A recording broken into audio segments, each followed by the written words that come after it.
गुरु नाम है अंधेरे को दूर करने वाला, अज्ञान को मिटा के ज्ञान देना, अंधेरे को मिटा के प्रकाश मिला देना। इसीलिए इस वाणी में ये बात समझाई गई है कि गुरु की शरण जब तक नहीं लेते तब तक किसी भी काम को सही ढंग और तरीके से करने का सलीका हमें नहीं आ सकता, क्योंकि बिना गुरु के समझ नहीं है उस काम के बारे में। गुरु जब उसका तरीका बता देगा काम का करने का, तो बहुत ही आसानी से हम उस काम को कर लेते हैं। संसारी कामों को करने के लिए भी हमें कोई न कोई उस्ताद, गुरु, जानकार, रहबर से सहारा लेना पड़ता है, उसको गुरु मानते हैं। लेकिन भक्ति के लिए गुरु नाम बोलने के लिए बोल देते हैं, लेकिन उसको सतगुरु बोलते हैं, जो सत का ज्ञान देते हैं। और इस गुरु की हमें ही नहीं, जो यज्ञ पुरुष और बड़े बड़े अवतारी पुरुष हुए, उनको भी गुरु धारण करना पड़ा। राम कृष्ण से कौन बड़ा, तीन हूं तो गुरु केन, तीन लोग के हैं धनी गुरु आगे आती। वो तीन लोग के धनी थे, फिर भी गुरु की अधीनता उनको स्वीकार करनी पड़ी। श्री रामचंद्र जी के तो वशिष्ठ गुरु थे और श्री कृष्ण जी के संदीपन गुरु थे। मतलब उन अवतारी पुरुषों को भी गुरु धारण करना पड़ा। यहाँ तक कि इनकी बात भी नहीं, जो गर्भ से भी जो त्यागी थे, सुखदेव मुनि जैसे, उनको भी गुरु धारण करना पड़ा। नारद जी मुनियों में श्रेष्ठ मुनि थे, उनको भी गुरु धारण करना पड़ा। क्यों कि जहां देवताओं की बैठक होती थी और नारद मुनि उनमें जाके जब बैठते थे, और जब उनकी सभा खत्म हो जाती थी, वो जाने के बाद जहां जब तक नारद जी ने गुरु धारण नहीं किया था, तो नारद जी जिस जगह पर बैठते थे उस जगह से मिट्टी उठाकर बाहर गिरवाते थे। एक दिन जब ऐसा कर रहे थे, नारद जी का वापिस मुड़ के आना हो गया। उसने देखा जिस जगह मैं बैठा, मतलब नारद जी जहां बैठे हुए थे, उस स्थान से मिट्टी उठा के बाहर क्यों डाली जा रही थी। उसने कारण पूछा तो बताया गया कि नारद जी, आप नुगरे हो, आपने अब तक गुरु धारण नहीं किया है, इसलिए नुगरा जहां पर बैठता है वो जमीन भी अपवित्र हो जाती है। चाहे आप श्रेष्ठ मुनि हो, लेकिन आपने गुरु धारण नहीं किया है। कहने लगे तो गुरु किसको बनाऊं मैं? ब्रह्मा जी के पुत्र थे, जाके कहने लगे पिताजी गुरु किसको बनाऊं फिर मैं?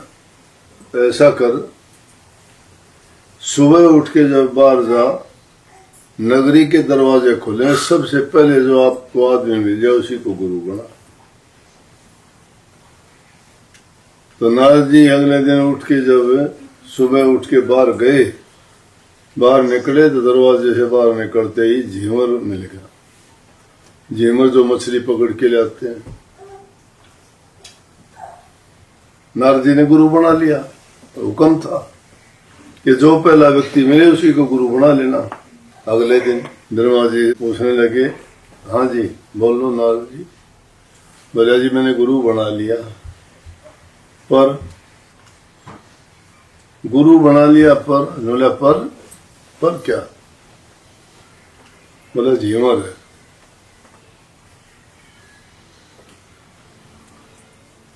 ने गुरु का पर लगा दिया, विश्वास नहीं तेरा उस गुरु से कल्याण कैसे होगा? तू 84 में जाएगा, 84 योनि भोगनी पड़ेंगी तुझे। गुरु धारण करना पड़ता है 84 से पीछा छुटाने के लिए। बोला तो वो कैसे पीछा छूटेगा उनका? बोला तेरे गुरु से पूछ, तेरा कल्याण तो गुरु से होना, तो गुरु धारण किया, वो बताएगा तुझे रास्ता। ये है कि गुरु की शरण बिन समझ में लेना, चाहे चारों दिशा ले लो। नारद जी गए, जाके गुरु के पास प्रणाम किया। प्रणाम करके कहने लगे, गुरुजी गलती होगी मेरे से। गुरु ने ये कहा तो जाके अपने पिता से यूं पूछ ले कि 84 लाख त्रिकोण कितनी है, मुझे ये बताओ। और वो कहे कि ये यूं मेरी समझ में नहीं आता, लिख के बताओ। 84 लाख क्यों नहीं बना दो, क्योंकि ब्रह्मा जी तो रचना करने वाले थे। और जब बन के तैयार हो जाऊं तो सब पर लोट लगा लिए, और लोट लगा के यूं कह दिए कि पिताजी अब तो सारी योनि भोग ली मैंने, अब तो पाप कट गया मेरा। गया, जाके कहने लगे, हाँ क्या हुआ? बोला जी गुरुजी ने तो ये बताया है कि 84 लाख योनि लिख के दिखा दो, कौन सी है, बना दो। सब बना दी। बना के नारद जी उनको लौटने लगे, और लौट के न बोले कि बोलो पिताजी अब। बोला तो 84 मैंने भोग ली ने सारी। बोला भाई ये तरीका किसने बताया? बोला जी मेरे गुरु ने बताया। और किसने बताया? बोला 84 किससे कटी तेरी? गुरु से कटी ना। ये है गुरु का ज्ञान। मतलब ब्रह्मा जी अगर चाहते तो सब कुछ खुद कर सकते थे, लेकिन क्योंकि उनको भेजा कि मैं पिता होने के नाते मेरे पर कम, लेकिन उसको ज्ञान और समझ देने के लिए और गुरु का महत्व समझाने के लिए बताया कि गुरु कैसा भी हो, गुरु है वो। उस गुरु में तुम्हारा विश्वास, आस्था दृढ़ होनी चाहिए। तुम्हारा कल्याण हित अगर होना है तो तुम्हारे गुरु से ही होगा। तुम्हें सत्य का मार्ग वही दिखाएंगे। बाद में पूछा कि तेरा गुरु कैसा है? चंद्रमा जैसा। बोले जी चंद्रमा में तो दाग है, मेरे गुरु में कोई दाग नहीं है। बोला तो गुरु तेरा कैसा है? सूर्य जैसा। बोले जी सूर्य में तो गर्मी है, मेरे गुरु में गर्मी नहीं है, शीतलता है। ये है। सुखदेव मुनि गर्भ से त्यागी थे, माया गर्भ से ही छोड़ दी थी जब माँ के गर्भ में था। 12 बरस तक माँ के गर्भ में रहा, 12 बरस तक, लेकिन उसकी माँ को पता नहीं लगा उसके गर्भ में बच्चा भी है कोई। 12 बरस के बाद जब बाहर आया तो उसकी माँ बोली, उसका नाम इसीलिए सुखदेव रखा गया था। 2 कारण हैं। बाहर आया तो उसको देख के बोली कि तूने मेरे को कोई दुख नहीं दिया, तू तो सुखदेव है। लेकिन उसका नाम सुखदेव नहीं सुखदेव था। सुखदेव उसको इसलिए कहा गया, वो तोते का बच्चा था। पार्वती एक दिन शिवजी से कहने लगी कि आप जो अमर मंत्र देते हो वो मंत्र कौन सा है, वो मंत्र बताओ। बोले कि मंत्र तो बता दूंगा। उसको मंत्र को सुनने के बाद अमर भी हो जाते हैं, लेकिन मैं वो मंत्र बताऊं तो उकारे भरने पड़ेंगे। उकारे जानते हो ना? हाँ, जिस तरह था मैं गई। हाँ जी, इस तरह से। रात का टाइम था सोने का, ताली बजाई, 12 कोस में शून्य बना दिया सब कुछ। कोई जीव जंतु पशु पक्षी कुछ नहीं रहा, ताकि और कोई ना सुन सके वो मंत्र। और पार्वती को बताना शुरू कर दिया मंत्र। वो मंत्र जो ही उनको बताता गया वो हंकारे भरती गई। हाँ हाँ हाँ, आखिर उसको नींद आने लगी। तो उसको तो नींद आने लगी, लेकिन फिर उसके बाद हुंकारे भरने शुरू कर दिए। एक किसी खोटर में एक तोते का अंडे में अंडा रह गया था, और वो अंडा पूरा नहीं था, खराब हो गया, उसमें जीव पूरा भी नहीं था। तो अंडा तो कहाँ जाता उड़ के? नहीं तो 12 कोस में से ऐसा कर दिया था, कोई जीव नहीं रहा था। वो अंडा जीवित हो गया वो अमर मंत्र सुन के, और वो जीवित होके वो सुनता रहा, और पार्वती तो सोने लगी, सोगी, नींद आ गई, और वो कहने लगा फिर हाँ हाँ जब उसने सुना तो तोते का बच्चा था। शिव जी उसको मारने के लिए दौड़ा तो तोता भाग लिया, उड़ लिया। तो व्यास जी की पत्नी थी, उसका उस टाइम पे क्या हुआ कि मुंह का खोलना हुआ, और वो अपनी जान बचाने के लिए उसके मुंह में घुस गया। मुंह में घुस गया, पेट में जाके बैठ गया। अब क्या करे भोला शंकर, आप कहते हो मैं मंत्र दे दूंगा वो अमर हो जाएगा, तो मंत्र पूरा सुन रखा, कैसे मरेगा आपसे? बोले हाँ ये तो बात ठीक है, जाओ। वो चला गया। फिर कहने लगे सुखदेव से, आ भाई बाहर आ जा। बोला जी बाहर जब आऊंगा कि माया रुक जाएगी एक पैर के लिए, जब बाहर निकलूंगा। गर्भ से जो ही निकला, माया तो त्याग ही रखी थी, और बाहर निकलते ही जो है जंगल की तरफ तप करने के लिए चल दी। लेकिन उसने भी अपने पिता को गुरु नहीं बनाया। मेरा बताओ गुरु किसको बनाऊं, कि गुरु किसको बना? तो घमंड था उसको सुखदेव जी को कि मैं तो गर्भ से त्यागी हूं, मेरे से बड़ा कौन है गुरु, मैं किसको बनाऊंगा? मेरे से बड़ा हो तो गुरु बनाऊं। राजा जनक गृहस्थी था, जाओ मेरा राजा जनक को गुरु बना दे। बोले अच्छी बनी, मैं त्यागी वो गृहस्थी, मैं ऋषि वो एक राजा।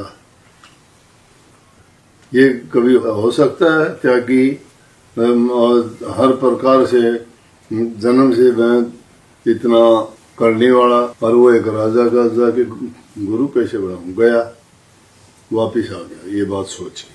फिर दोबारा गया, फिर रास्ते में यही बात मन में आई, फिर वापिस आ गया। कहते कई बार गया, लेकिन इन बातों को सोच सोच के वापिस आ गया। आखिर में अपना कमंडल झोली लेके गया, जाके दरवाजे पर खड़ा हो गया। जाके राजा जनक को कहने लगे कि जी इस तरह से एक मुनि जी आया है और आपसे मिलना चाहता है। बोले अच्छा। राजा जनक ने उसकी तिथि नहीं पूछी, गेट के बाहर खड़ा रहा। फिर सारा काम होने के बाद कई दिन के बाद बोले अरे कौन आया था? कह रहे थे तुम कोई आया है? जी बाहर खड़ा है। अंदर बुला लिया तो पास बैठाया। तो उनको जो ख्याल आए थे गृहस्थी के, उसने देखा कि तो रानियों के बीच रहता है, ये तो घर गृहस्थी में फंसा हुआ है, मैं ब्रह्मचारी हूँ, मैं त्यागी हूँ, ये भोगी है, ये ख्याल उसके मन में थे। आके एक दरबारी कहने लगा भैया जी जनकपुरी को तो आग लगी, संदेशा आया है आग लगी। राजा जनक कहने लगा हरी इच्छा, ये नहीं कि आग बुझा दो। उसने कान खड़े हुए, आग लगी हुई है, ये कहता हरी इच्छा। फिर थोड़ी देर में भागे हुए हंसते हुए बोला जी अग्नि तो इतनी तेज होगी कि महलों की तरफ आ रही है बढ़ती हुई। बोले हरी इच्छा।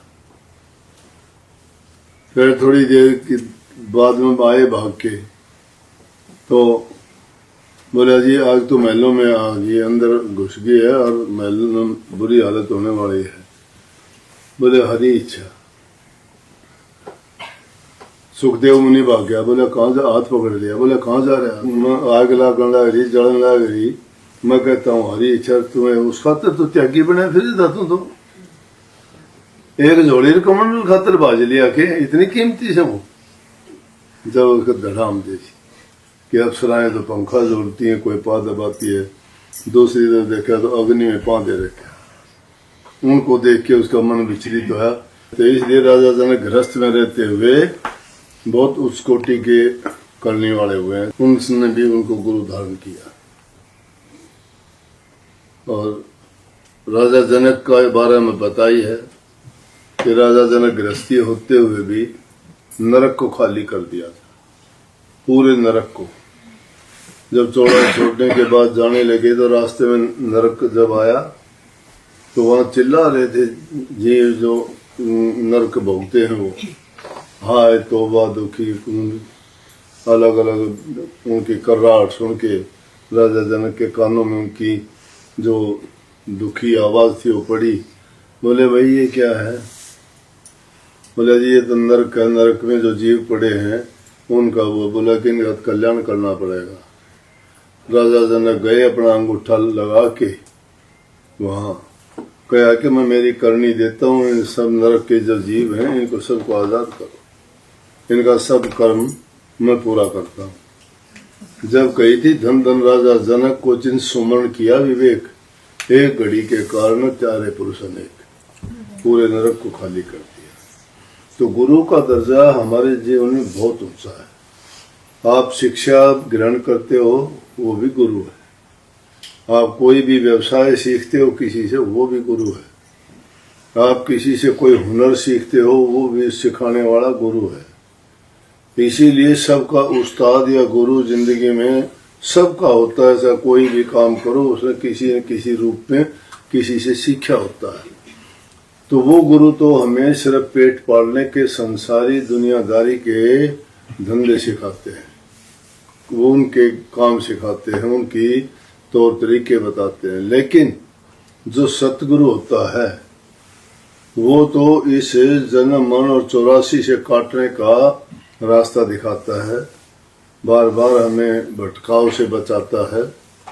उनके लिए हम जो भूल जाते हैं हमें बार बार याद दिलाते। इसलिए कही ना कि सतगुरु के दरबार में जाइए बारंबार, भूली वस्तु लखा दे सतगुरु हैं दाता। वो भूली वस्तु क्या है? हम बार बार दुनिया में आने के बाद फिर भूल जाते हैं। हम ये जीव स्वार्थी है, ये जीव लालची है, ये जीव भूलनहार है, लेकिन सतगुरु बख्शनहार है। सतगुरु जीवों को जगाने के लिए आता है, उनको इस काल की जेल से छुटाने के लिए आता है। तो जब बार बार उनके पास जाओगे और जो भूल पड़ती है उस भूल को मिटा देते हैं। फिर तुम्हें याद दिलाते हैं कि तुम्हारा मनुष्य का चोला इसलिए नहीं मिला था कि दुनियादारी की चीजों में मस्त व्यस्त होके उन भोगों में इतने रच पच जाओ कि तुम अपना वास्तविक काम और रास्ता ही छोड़ दो। तो बार बार जब जाओगे तो बार बार यही बात सिखाएंगे, बताएंगे और ये चेताएंगे कि खोटे कर्म करोगे तो तुम्हें नरकों में जाना पड़ेगा, बार बार जन्म लेने पड़ेंगे, खोटी मंदी योनियों में जाना पड़ेगा। कुछ जीव एक जीव दूसरे जीव को खाता है, कितनों के क्या क्या इनकी हालत है। सर्दी गर्मी में उनकी हालत देखो बेचारों की।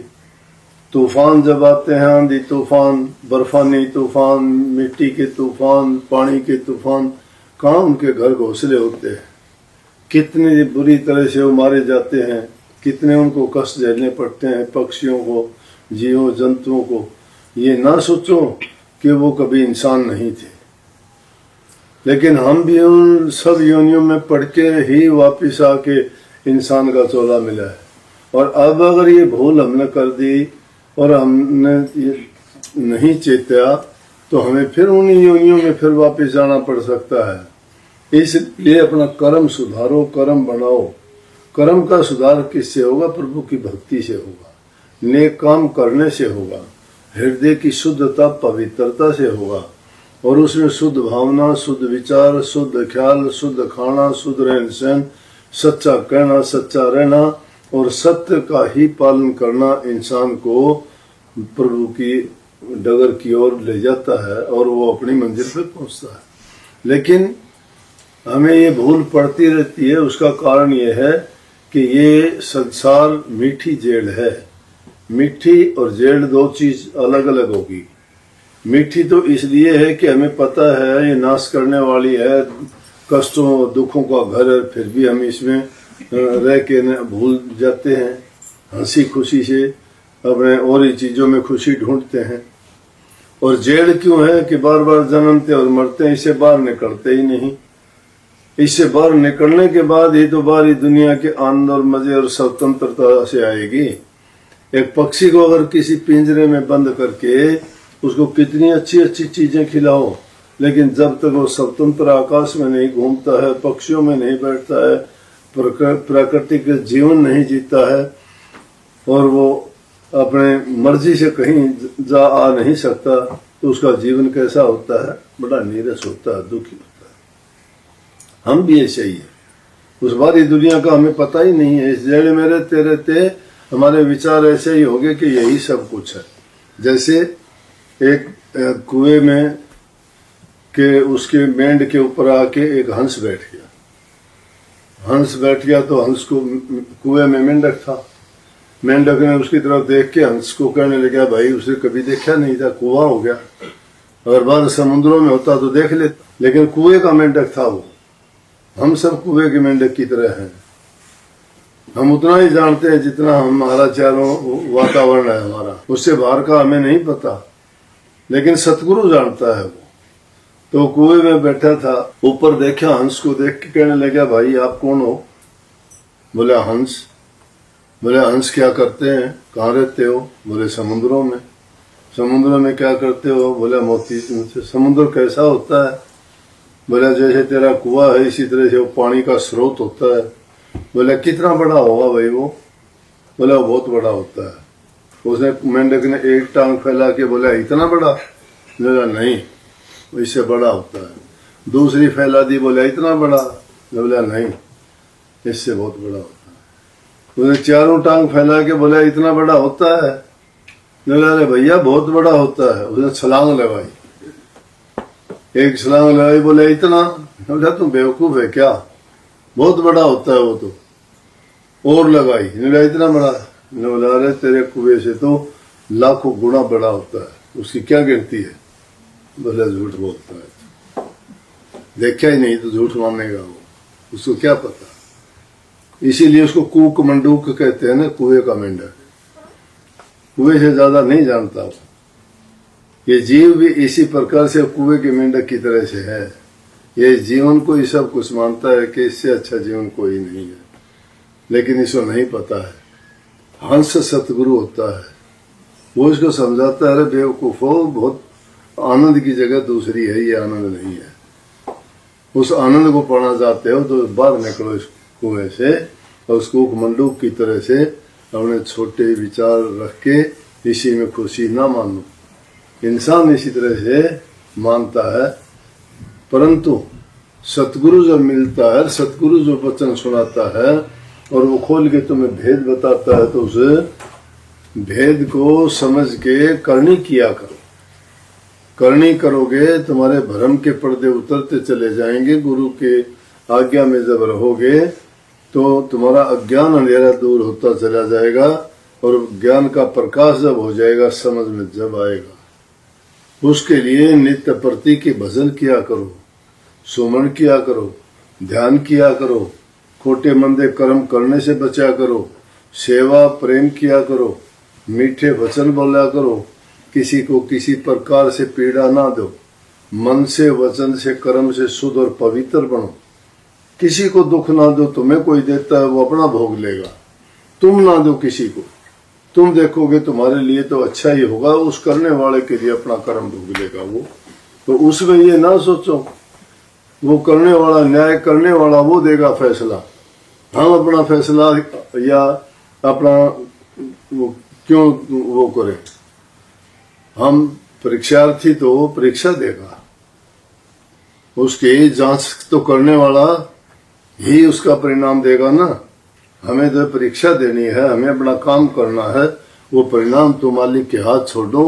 वो हमेशा अच्छा करता है, किसी के साथ गलत नहीं करता।